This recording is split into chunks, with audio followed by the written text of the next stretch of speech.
Estamos aqui para falar sobre desenvolvimento contínuo e aprendizagem e das estratégias de retenção de talentos com a professora Daniele Fialho. Mais uma ação com a sua personalidade, trazendo muita informação para a gente. Muito obrigada, professora Fernanda. Para mim é um prazer estar aqui, ainda mais para falar sobre esse tema de grande relevância dentro do nosso episódio de desenvolvimento contínuo e aprendizado, estratégia de retenção de talentos. E nós sabemos, né, que manter talento dentro das organizações cada dia é um dilema, uma dificuldade e precisamos estar atentos a como agir para que esses talentos permaneçam e que também a gente consiga trazer esses talentos para as nossas organizações. E eu queria ouvir um pouquinho o que você, professora, dentro da sua competência e atuação, tem para nos dizer. Eu acredito que o grande cerne da questão, quando nós falamos de retenção de talentos, é conhecer os talentos que estão conosco.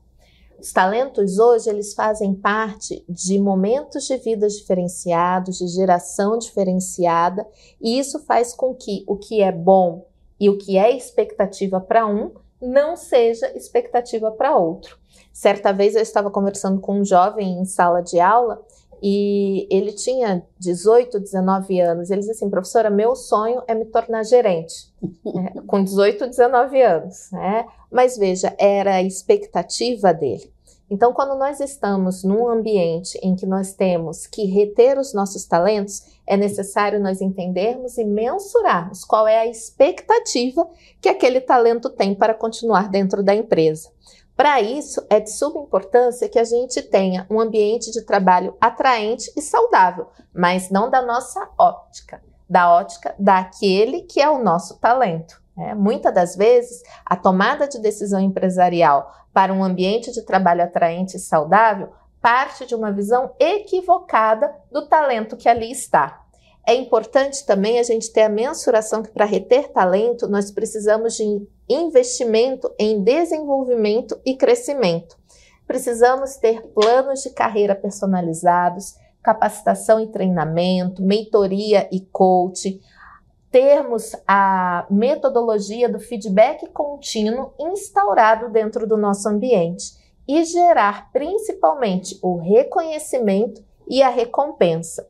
Porque a partir do momento que nós geramos o reconhecimento e a recompensa, nós podemos ter uma política de reconhecimento regular, uma remuneração competitiva, e as recompensas elas não precisam ser financeiras. Existem outros tipos de recompensa que também são valorizados. E para isso nós voltamos lá no primeiro ponto que nós falamos. Nós precisamos conhecer os nossos talentos para conseguir mensurar aquilo que mais vai atraí-los. Professora, muito interessante, e eu guardei uma palavrinha que você falou isso, sobre a ótica da percepção.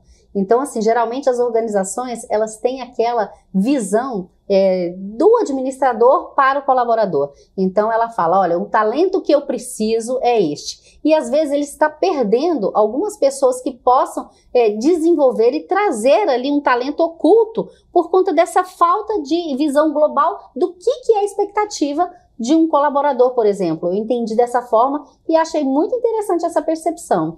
Com certeza, até porque dentro de um ambiente nós lidamos com percepções diferentes e com desejos diferentes e com expectativas diferentes. Obviamente a gente não vai conseguir, como diz o ditado popular, agradar a gregos e troianos, mas a gente tem que entender essa especificidade, essa diferenciação para a gente traçar o nosso plano e o nosso planejamento de retenção de talentos. E hoje nós temos duas grandes gerações dentro dos ambientes empresariais. Exatamente. E que tem sido um desafio gigantesco para reter esses talentos, que é a famosa geração Z e a geração millennials. Como resolver isso, professora? Como resolver esse dilema? Como resolver esse dilema? E entender o que é essa geração. Primeiro, elas são realmente de épocas distintas. A geração Z, ela cresceu em um mundo altamente conectado e tecnológico. É uma geração caracterizada por sua fluência digital. Esses dias eu estava em casa com a minha filha e eu precisava instalar um aplicativo no celular. E eu falei assim, filha, eu preciso baixar um app. Ela, não, mamãe, não é app, é app. É, exatamente. Né? Até a linguagem. Então, né? A linguagem já é diferente, né? Então, como lidar com isso? E eles têm habilidades naturais para navegar em ambientes digitais. Eu costumo dizer que é a geração que acha que tudo é touch. É a geração que ela flui com muita facilidade. E, além disso, ela tem um forte senso de justiça social e priorizam organizações que promovam a diversidade, a inclusão e a sustentabilidade. E no âmbito do trabalho, essa geração se destaca porque ela quer buscar uma flexibilidade, um propósito e uma autonomia.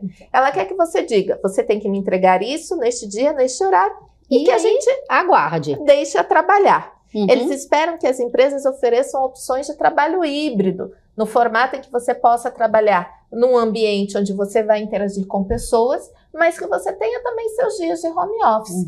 Essa é a grande expectativa.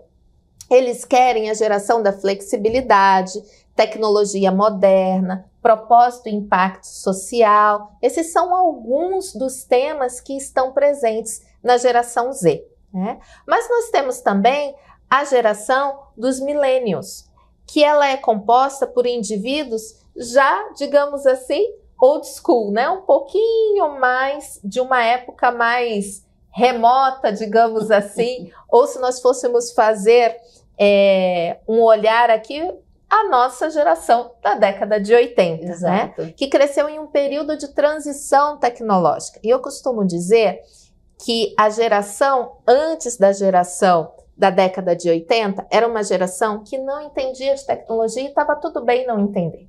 A geração da década de 80 é aquela geração que a gente finge que entende de tecnologia, né? E a geração Z é aquela que de fato entende de tecnologia. Então a geração da década de 80, ela fica no meio do caminho, onde a internet começou a surgir, os smartphones, as redes sociais começaram a se popularizar. É a geração marcada pela adaptação rápida.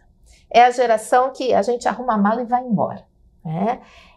Mas é uma geração que profissionalmente busca um equilíbrio entre a vida pessoal e a carreira, e que muitas vezes se traduz na busca por trabalhos mais flexíveis, que ofereçam a possibilidade de trabalhar remotamente, mas com horário ajustável, para que ele consiga dar conta das suas diversas demandas. É uma geração que raramente desenvolve um único papel. São profissionais que desenvolvem diversos papéis ao mesmo tempo e que no ambiente de trabalho são conhecidos por serem altamente educados, conectados e motivados por desafio. Exatamente, Deu um motivados por desafio, o negócio vai, vamos né? lá. Então, diante de tudo isso que você está colocando para a gente, assim, tão claramente sobre essa questão de talentos, qual é, assim, a maior questão, o desafio mesmo das organizações em cuidar dessa retenção? Quais as estratégias, né, que a gente poderia colocar, assim, como um exemplo? Eu acredito que o maior desafio, ele esteja voltado a nós conseguirmos ter, dentro dos nossos ambientes de trabalho, a criatividade, a inovação, mas, ao mesmo tempo, a flexibilidade, e onde nós tenhamos os nossos KPIs, as nossas entregas muito claras e mensuráveis, para que a gente possa lidar com as grandes gerações que estão envolvidas em conjunto dentro do ambiente. E acredito sim que o maior desafio é nós termos times de alta performance compostos por gerações diferentes para que juntas consigam alcançar o desafio e o resultado proposto pela empresa. A retenção, ela virá por meio das pessoas se sentirem aceitas dentro do ambiente de trabalho, por se sentirem participantes do ambiente de trabalho. Isso tudo é muito importante e realmente mostra que as organizações têm que inovar nesse contexto de entender o perfil das gerações, porque realmente elas se cruzam, estamos ali juntos numa convivência e às vezes aquela estratégia que for criada para um tipo de geração talvez não compatibilize com o outro, e esse é o desafio da organização, entender o seu potencial ali de conseguir atingir, né, as necessidades dessas pessoas e criar ali um momento de promover ações que retenham os talentos que, em contrapartida, é o desenvolvimento organizacional que vai acontecer em potencial. Exatamente. A partir do momento que nós conhecermos os nossos talentos, com certeza nós vamos conseguir trazer estratégias para retê-los no ambiente empresarial. É isso, professora. Então, mais uma vez, obrigada pela sua competência, por todo esse conhecimento trazido e vamos até a próxima. Com certeza. Até nosso próximo encontro.